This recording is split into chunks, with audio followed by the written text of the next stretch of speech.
landed, Mr. Ben Folds. We've landed on XFM 104.9. Ricky Gervais, Steve Merchant, and little Karl Pilkington, and his magical little manky, round, baldy head.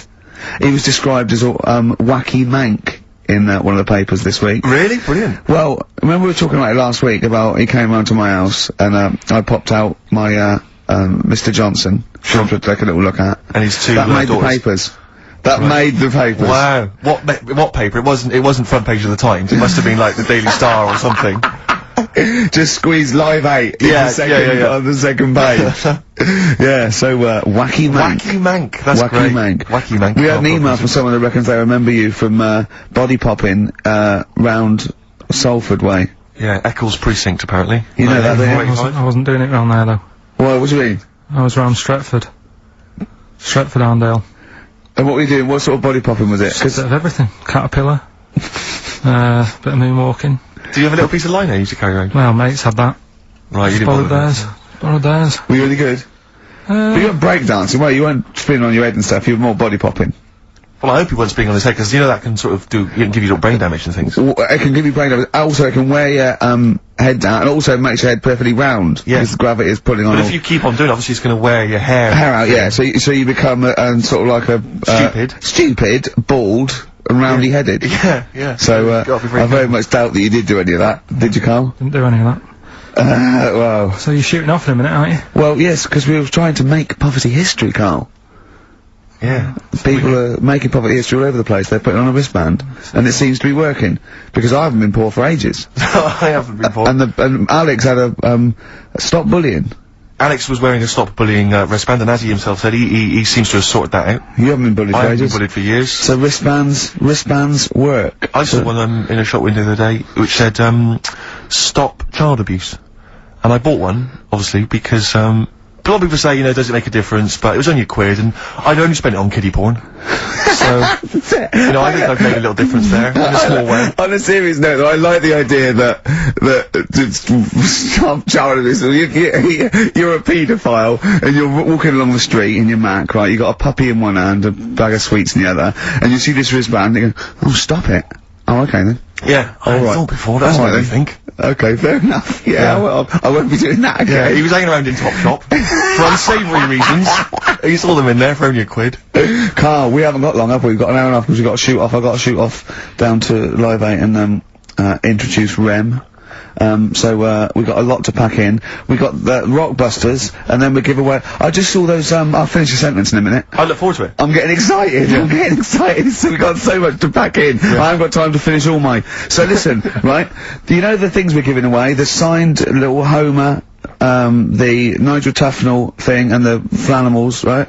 Looks brilliant. They've done a brilliant job. The people here at XFM. So take back all you were saying about them. Karl. And also we should say as well, you've still got a chance to win that, because if you get today's Rockbusters, you go straight into the hat for the big draw, so you've still got a chance to win all those top prizes.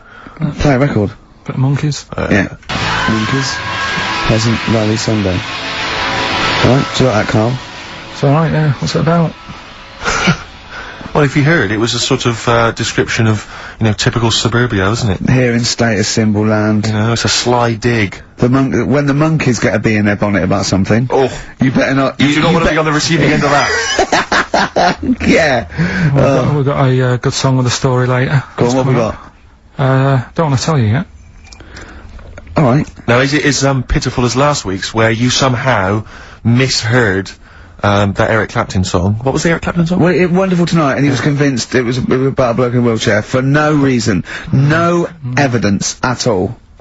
Other than she's walking around with me. Yeah. Well, yeah, walking around with me. No. I walk into a room and everyone's head turns to look at her, which you didn't seem to Helps hear. him to bed. Because he's drunk. He's had a few. Never mind. Yeah, well, you're totally wrong. Big day, Karl, though, isn't it? No, because you know, there's lots going on, and I know Karl's it's very, very important for him that he champions Live 8. I don't know what's going on. I don't know what. I am sick of it, to be honest. Sick of what? Just sick of reading about it. Sick of this Live 8 thing. Sick of it all. Brilliant. Fed up with it. What annoys you particularly? It's not only that today, though, is it? On the way in today, right? Saw a gay fella on a bike. Weird? On a bike, rushing. What time did the gay march start? What time did it have to be? Why are you looking at me? I don't know. No, but he was rushing, left it late, so he'd had a late night again. So my point's right about him. What was your point about, just to people who've just tuned in? Well, the fact that they go out late, so, you know, they sort of have a nice night out from about 11:30. They're lying in the jeans at like 10. In their jeans! Half-10. Their leather trousers. But anyway, right, so... They're cutting the back out of their leather trousers about 10:30 at night. I'm on the way in, right, and I see one stressed out, rushing, right, on a racer, wearing high heels. Oh, I love you. He's 50's dad, isn't he? He's angry. He's just angry. If you're a gay fella and you're proud to be gay, but you also want to make poverty history, you don't know what to do today, do you? You're all racing all over the place. Must be murder. It seems a bit unfortunate that they've put them on the same day. Yeah. Well, you can get little leather studded wristbands that say make poverty history. Yeah. So you know, you can join in on both You can parts. kill two birds at one stone. Yeah. Yeah. But why is Live 8 stressing you out? It's for a good cause. You must have, you know, I know we've discussed this in the past and you don't really know what you're talking about, but... I mean, maybe that's the problem. I'm just, I don't know. I mean, I could have told them ages ago that there was no way that they were going to pay it back. I knew that was going to happen. I love that. But they didn't consult you, did they? When they were handing out this money willy-nilly to people who were dying, you could have had a quiet word with them. All I'm saying is... You could have said to Harold Wilson, Harold, you're not going to get this back, mate. You are not going to get this back, mate. When I wanted a mortgage, I had to supply 3 wage slips, is what I'm saying. I was double checked out loads of times.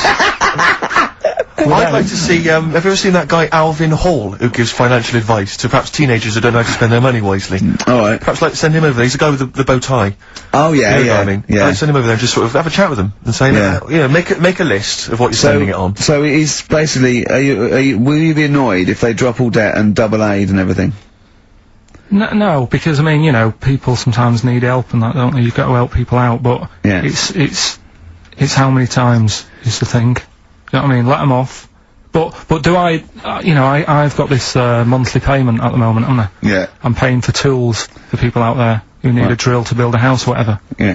Am I now in my right to say, well, you can't have it all? Do you want the drill, or do you want the debt cancelled? This is what I'm saying. I'm just, you know, I'm all happy to help people out. Do you think they're taking us for a mug? Is that what you think you might be taking? We'll see, won't we? Time will tell, won't we? You know what I mean? If next year at the same time Geldof's putting on another gig, I'll go, what's going on now? Geldof putting on another gig! And the mean fiddler! What's going on now? I think you're missing out on the true meaning of today, Carl, which is an opportunity to see Keane for free. I think that's the problem. I don't want to go. I don't like crowds and that, do I? Right. Can't be dealing with that. Don't like big crowds. People, because I was talking to people at work about it, and they were saying, oh, you know, it's a big occasion, it's one of them events, like, you've got to be down there, because in years to come, when they say, you know, were you there, I don't see what's good about having a memory being stuck in a crowd of 150,000 people. I prefer to do something nice, say if I have, like, a nice cake and a cup of tea, right? In years to come, when they go, do you remember that day when we were all cramped and what have you? I'll go, no, I was on a nice cake and a cup of tea. So I've got a nicer memory than them.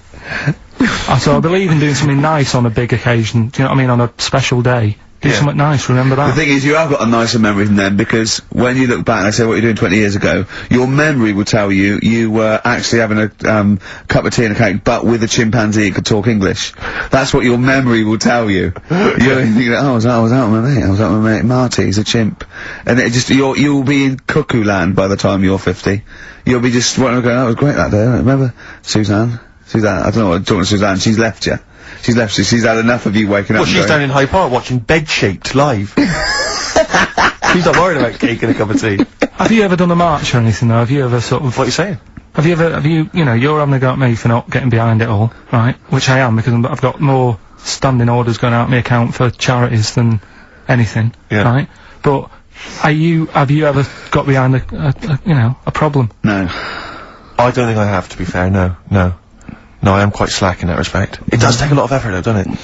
Well, it depends. What sort? Well, you know, if you're going to do one of those walks from John O'Groats to Land's End or something, that's a lot of time commitment. There's one, I tell you what, there is one that looks alright. On, Portland Place, just off Oxford Street, there's always, just a little Chinese fella sat on the pavement. Right? Oh, I've seen him, yeah.